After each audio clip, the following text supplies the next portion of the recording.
আসসালামু আলাইকুম। আশা করি আপনারা সকলে ভালো আছেন। আজকে খামারে তো খাবারের ভিন্নতা নিচ্ছি। এই যে আপনারা দেখতে পাচ্ছেন আমার খামারের প্রধান সেনাপতি কালকে তো খুব জিম মেরা ছিল, লড়াচড়া খুব কম ছিল। তো আমি তাকে মার্ক করে রাখছি যে কি সমস্যা, তাকে অনেক ধরার চেষ্টা করছি কিন্তু ধরতে পারি নাই। তারপর দেখতে পারলাম যে সে চুনা পায়খানা করতেছে, তবে সামথিং রং।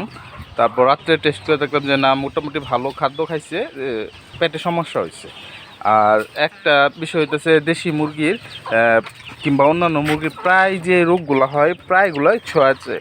তাই এই জন্য ওই মুরগির পেট খারাপ। এই কারণে আমি প্রাকৃতিকভাবে পেঁপে পাতা কুচি করে কেটে দিচ্ছি। এই যে দেখেন আপনারা, খাদ্যের সাথে মিক্সড করে পাতাকপি, কচি পাতা কুচি করে দিছি আর খাদ্য সব মিক্স করে দিছি, যে সকল এক মুরগি অসুস্থ হওয়া মানে অন্যান্য মুরগিও অসুস্থ হওয়ার সম্ভাবনা থাকে। তাই প্রতিটা রোগের কারণে আমি ডোজ পুরা মুরগিকে দিই। এক মুরগি যে অসুস্থ হয়ে যায় সেই ডোজটাই পুরো মুরগিকে দিয়ে দিই, প্রাকৃতিক সেহেতু কোনো সমস্যার সম্ভাবনা থাকে না, এই কারণে পুরো ডোজটা দিয়ে দিই। এই যে দেখেন এখন মাশাআল্লাহ মোটামুটি সুস্থ আছে। কালকে খুব টেনশনে পড়ে গেছিলাম যে বর্তমান যে খারাপ সময়টা যেতেছে, আমি ভাবতেছিলাম যে এই না ভয়ানক ছবল মেরে দিল আমাকে। এই খুব টেনশন ছিলাম। তো আল্লাহর রহমতে আলহামদুলিল্লাহ সব কিছু ঠিকঠাক আছে এখন পর্যন্ত। এই মুরগি খাবার দেওয়া হয়েছে, সকল মুরগি খাওয়া দাওয়া করতেছে, ঘুরে বেড়াইতেছে।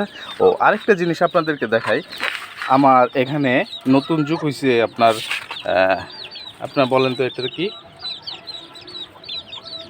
Strawberry welcome. এই যে এটা হইতেছে আমার দরজা, এখান থেকে ঢোকার কেউ যদি আসে, আমার শুভাকাঙ্ক্ষী কেউ যদি আসে, তাকে ওয়েলকাম জানানোর জন্য এখানে আপনার স্ট্রবেরি গাছগুলো লাগানো হয়েছে। দেখতে অনেক অপূর্ব সুন্দর, ফল হলে আরও সুন্দর দেখা যাবে। এদিকে আমার লাউ গাছগুলো এই যে। ঠিক আছে, আসসালামু আলাইকুম ওয়া রাহমাতুল্লাহি ওয়া বারাকাতুহু।